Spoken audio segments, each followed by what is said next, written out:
दोस्तों आज के वीडियो में हम लोग बात करेंगे जो शिक्षकों का वरीयता है, सीनियरिटी है, किस प्रकार से होगा, चाहे वो विशिष्ट शिक्षक हो, नियोजित शिक्षक हो या बीपीएससी टीचर हो। शिक्षकों का समस्या का निराकरण के लिए दोस्तों शिक्षा विभाग के द्वारा एक कमेटी का गठन किया है। कमेटी के रिपोर्ट के आधार पर विशिष्ट शिक्षकों का वरीयता निर्धारण होगा, बीपीएससी टीचर का वरीयता निर्धारण होगा, नियोजित शिक्षकों का वरीयता निर्धारण होगा, प्रोन्नति होगा। लेकिन फिलहाल जो वरीयता निर्धारण है या वरीयता है वो किस प्रकार से है, इसके लिए दोस्तों एक पुराना लेटर का अवलोकन करेंगे। वीडियो शुरू करने से पहले एक रिक्वेस्ट है दोस्तों, जो लोग मेरे चैनल को सब्सक्राइब नहीं किए हैं कृपया चैनल को सब्सक्राइब कर दें और बेल आइकन को दबा दें। तो चलिए बढ़ते हैं आगे। जहाँ तक बात विशिष्ट शिक्षक, विद्यालय अध्यापक या बीपीएससी टीचर और नियोजित टीचर में सीनियरिटी का बात है कि सबसे सीनियर कौन होंगे, इसके रिगार्डिंग दोस्तों एक 20 नवंबर 2024 को एक पत्र जारी हुआ था, जिसमें नियोजित शिक्षक, बीपीएससी टीचर और विशिष्ट शिक्षकों से संबंधित जो वरीयता का बात था उसमें स्पष्ट जवाब दिया गया था माननीय शिक्षा मंत्री के द्वारा।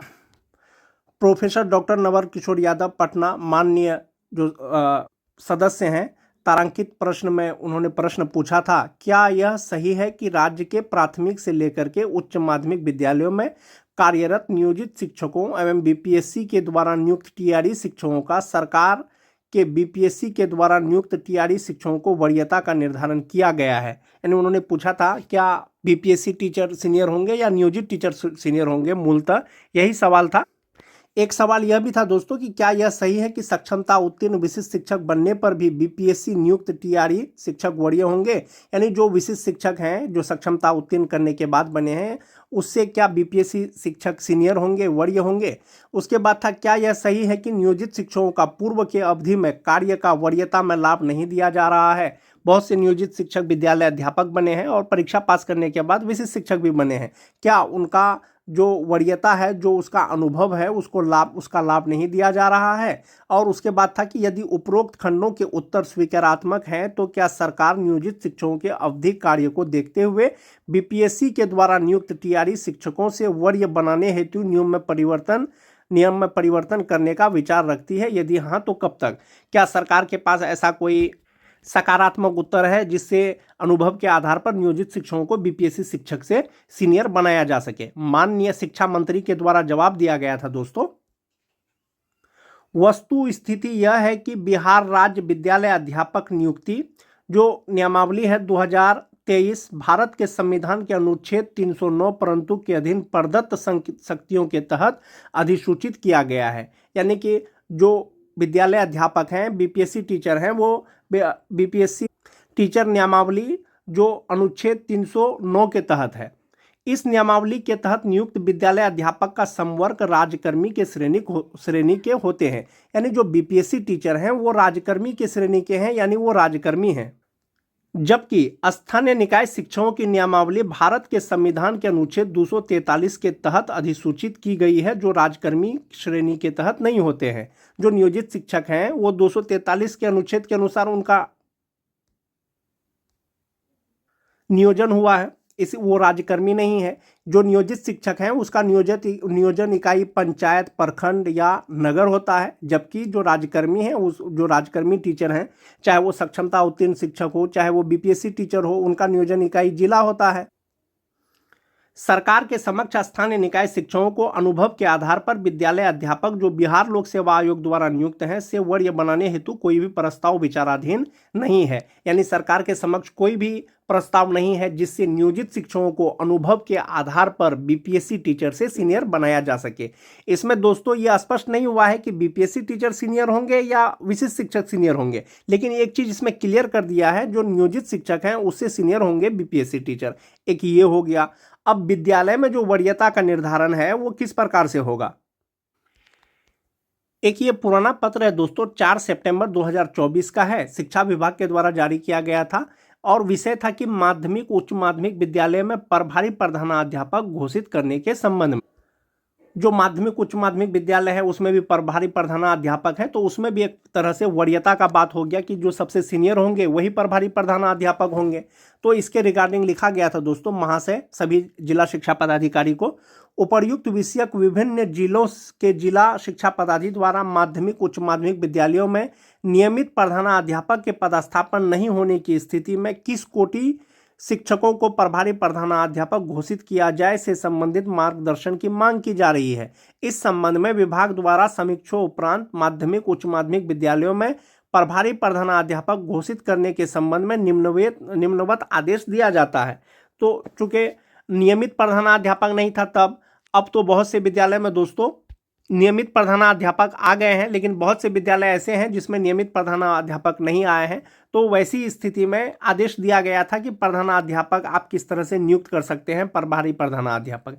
इसमें था कि यदि शिक्षक माध्यमिक उच्च माध्यमिक विद्यालयों में विद्यालय में कक्षा 1 से 8 के पुराने वेतनमान के प्रधानाध्यापक पदस्थापित हैं, उनके साथ स्थानीय निकाय बिहार लोक सेवा आयोग द्वारा नियुक्त शिक्षक पदस्थापित हैं, तो ऐसी स्थिति में प्रभारी प्रधानाध्यापक के लिए कक्षा 1 से 8 के पुराने वेतन के प्रधानाध्यापक को वित्तीय प्रभार घोषित किया जा सकता है। एक ये हो गया। एक था कि यदि किसी माध्यमिक उच्च माध्यमिक विद्यालयों में पुराने वेतनमान के माध्यमिक कक्षा के शिक्षक के साथ स्थानीय निकाय के शिक्षक एवं बिहार लोक सेवा आयोग द्वारा नियुक्त शिक्षक पदस्थापित हैं, तो इसमें कहा गया कि पुराने वेतनमान के जो सहायक शिक्षक हैं वो वरीय होंगे, वही प्रभारी प्रधानाध्यापक के प्रभारी घोषित किए जाएंगे। उसके बाद था दोस्तों कि यदि किसी विद्यालय में कक्षा 1 से 8 के पुराने वेतनमान के सहायक शिक्षक पदस्थापित है, साथ ही उनके साथ स्थानीय निकाय बिहार लोक सेवा आयोग द्वारा नियुक्त शिक्षक पदस्थापित है, तो ऐसी स्थिति में कक्षा 1 से 8 के पुराने वेतनमान के जो सहायक शिक्षक हैं को वित्तीय प्रभारी घोषित किया जा सकता है। उसके बाद था दोस्तों कि यदि किसी विद्यालय में केवल स्थानीय निकाय शिक्षक पदस्थापित है, वरीय स्थानीय निकाय के शिक्षक को प्रभारी प्रधानाध्यापक घोषित किया जा सकता है। यदि किसी विद्यालय में केवल बिहार लोक सेवा आयोग द्वारा नियुक्त विद्यालय अध्यापक पदस्थापित हैं, ऐसी स्थिति में बिहार लोक सेवा आयोग द्वारा नियुक्त विद्यालय अध्यापकों को प्रभारी घोषित किया जा सकता है। यदि किसी विद्यालय में बिहार लोक सेवा आयोग द्वारा नियुक्त विद्यालय अध्यापक एवं स्थानीय निकाय शिक्षक पदस्थापित है, तो बिहार लोक सेवा आयोग द्वारा नियुक्त विद्यालय अध्यापक को प्रभारी प्रधानाध्यापक घोषित किया जा सकता है। वो जो पत्र था दोस्तों, उसके रिगार्डिंग ये हो गया कि जो स्थानीय निकाय के शिक्षक, किसी विद्यालय में स्थानीय निकाय के शिक्षक और बीपीएससी टीचर दोनों हो, तो संभवतः बीपीएससी टीचर को प्रभारी प्रधानाध्यापक घोषित किया जा सकता है।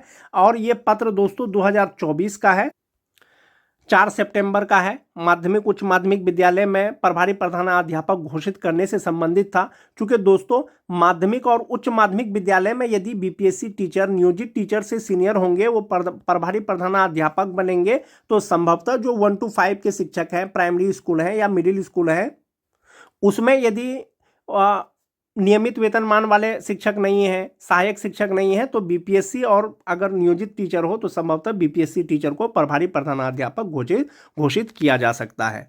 एक ये हो गया दोस्तों प्रभारी प्रधानाध्यापक से संबंधित।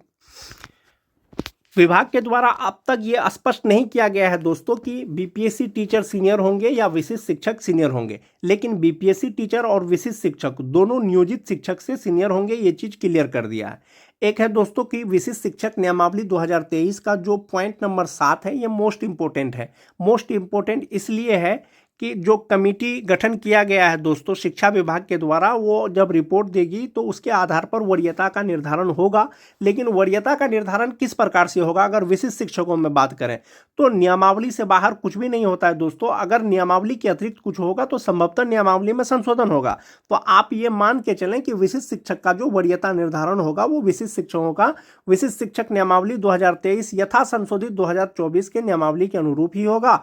इसका पॉइंट नंबर 7 में स्पष्ट कर दिया गया था दोस्तों कि ऐसे कार्यरत स्थानीय निकाय शिक्षक विशिष्ट शिक्षक बनने के उपरांत सभी आरक्षण श्रेणी से संबंध होंगे। वरीयता का जहां तक बात है कि जिला स्तर पर विशिष्ट शिक्षकों की एक वरीयता सूची संधारित की जाएगी। जिला स्तर पर एक वरीयता सूची बनेगा, सीनियरिटी लिस्ट बनेगा, जिसमें प्रत्येक श्रेणी 1 to 5 के अलग, 6 to 8 के अलग, 9, 10 के अलग और 11, 12 के अलग विषयवार एक अलग वरीयता सूची तैयार किया जाएगा।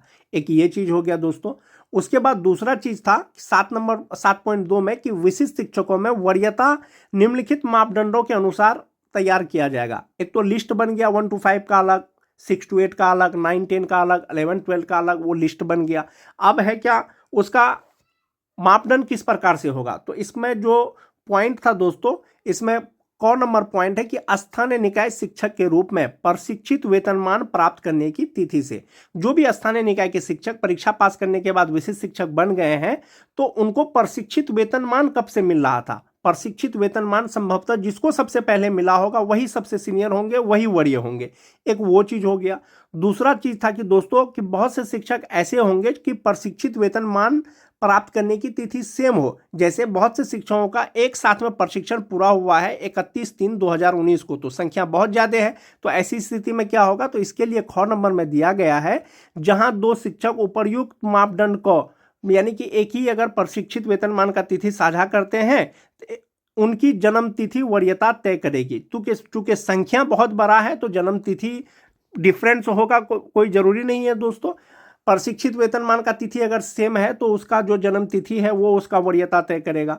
यदि जन्म तिथि भी सेम हो, प्रशिक्षित वेतनमान की तिथि भी सेम हो, तो ऐसी स्थिति में उसका नाम का जो अल्फाबेट है वो उसका वरीयता तय करेगा। यानी अल्फाबेट में जिसका नाम सबसे पहले आएगा वो सीनियर होंगे। जैसे किसी का नाम हो अजय, किसी का नाम हो बबलू, तो संभवतः ए अल्फाबेट पहले आता है तो अजय बबलू से सीनियर होगा। उसके बाद है कि दोस्तों इसके अतिरिक्त अगर कोई मामला आता है इसमें शिक्षा विभाग निर्णय लेगा।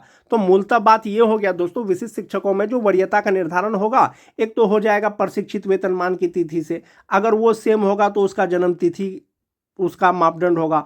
प्रशिक्षित वेतनमान का तिथि जन्म तिथि सेम होगा तो उसका नाम के आधार पर उसका वरीयता होगा। लेकिन एक चीज ये है दोस्तों कि 31 मार्च यानी 31/3/2019 को बहुत बड़ी संख्या में शिक्षक प्रशिक्षित हुए हैं, तो प्रशिक्षित वेतनमान की तिथि बहुत सारे शिक्षकों का सेम ही होगा। ऐसी स्थिति में वरीयता निर्धारण किस प्रकार से होगा, इसके लिए दोस्तों शिक्षा विभाग निर्णय लेगा। शिक्षा विभाग के द्वारा एक कमेटी का गठन किया गया है। कमेटी जब अपना रिपोर्ट देगी तो उसमें संभवतः यह स्पष्ट हो जाएगा कि विशिष्ट शिक्षकों में वरीयता का निर्धारण किस प्रकार से होगा, नियोजित शिक्षकों में वरीयता निर्धारण किस प्रकार से होगा, बीपीएससी टीचर में वरीयता निर्धारण किस प्रकार से होगा, और ये जो टीचर हैं विशिष्ट टीचर, बीपीएससी टीचर, नियोजित टीचर, इन सबों में सबसे सीनियर कौन होंगे यह आपको आने वाले समय में पता चलेगा। नियमावली के अनुसार विशिष्ट शिक्षकों को दोस्तों प्रमोशन भी दिया जाएगा। प्रमोशन किस प्रकार से दिया जाएगा, जो 1 to 5 के हैं वो 6 to 8 के विशिष्ट शिक्षक बनेंगे, जो 6 to 8 के हैं 6 to 8 के वरीय विशिष्ट शिक्षक बनेंगे, जो 9 10 के हैं वो 9 10 के विशिष्ट शिक्षक बनेंगे, जो 11 12 के हैं 11 12 के वरीय विशिष्ट शिक्षक बनेंगे। ये जो प्रमोशन होगा कब होगा, लगातार 8 साल के सेवा के बाद होगा। यानी आपकी ज्वाइनिंग 1/1/2025 को हुई है दोस्तों, तो आप जो प्रमोशन लेने योग्य होंगे वो 1/1/2033 के बाद होंगे। यदि सेवा निरंतरता का लाभ दे दिया जाएगा, तो सेवा निरंतरता का जब लाभ दे दिया जाएगा इसका मतलब है आपने जो सेवा किया है उसकी गणना की जाएगी पहले की, तो हो सकता है तो इसमें कुछ संशोधन हो। ये आपको आने वाले समय में पता चलेगा दोस्तों कि वरीयता का निर्धारण किस प्रकार से होगा, विशिष्ट शिक्षकों में प्रमोशन या बीपीएससी टीचरों का प्रमोशन किस प्रकार से होगा। दोस्तों वरीयता का निर्धारण में जो मूल वेतन होता है, बेसिक पे होता है, उसका भी वो भी मापदंड लिया जाता है दोस्तों वरीयता के निर्धारण में। अगर बात करें जो नियोजित शिक्षक हैं दोस्तों 2003 से लेकर के 2022 तक बहाल जो भी नियोजित शिक्षक हैं, बेसिक ग्रेड की यदि बात करें दोस्तों तो सबसे ज़्यादा जो मूल वेतन है वो 2003 के जो नियोजित शिक्षक हैं 2003 से 2005 तक, तो संभवतः वही वरीय होंगे। उसके बाद 2006 के नियोजित शिक्षक होंगे, उसके बाद 2010 के नियोजित शिक्षक होंगे, और उसके बाद दोस्तों जो 2013 और 2016 के जो नियोजित शिक्षक हैं दोस्तों, तो सभी शिक्षकों का प्रशिक्षण दोस्तों 31 मार्च 2019 तक हुआ था।